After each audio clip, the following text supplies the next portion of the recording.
şair, şair, şair, bir şair. Bir nokta içinde minlerce yazılmayan ürek sözünü okuyar bir şair. Bakışların işiyle minlerce gazel tokuyar. Bir şair yüreklerde gizli kalan ehsasları anlar. Bir şair şem kimin yanar.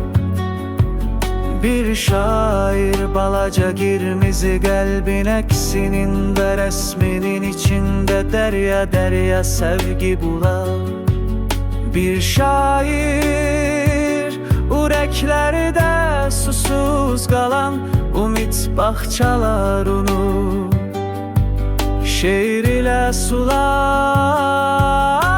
Şair gah yanar, gah sonar, gah güllerinen, gah bülbüler unan bir olar. Şair olmasa kim nəğmə çalar, kim ulduzlardan ilham alar. Ah şair, ah şair, güllerinen güler. Bulutlar unan aklar. Ah şair gah yanar, gah sonar, gah güllerinen, gah bülbüler unan bir olar. Şair olmasa kim nəğmə çalar, kim ulduzlardan ilham alar. Ah şair, ah şair, güllerinen güler.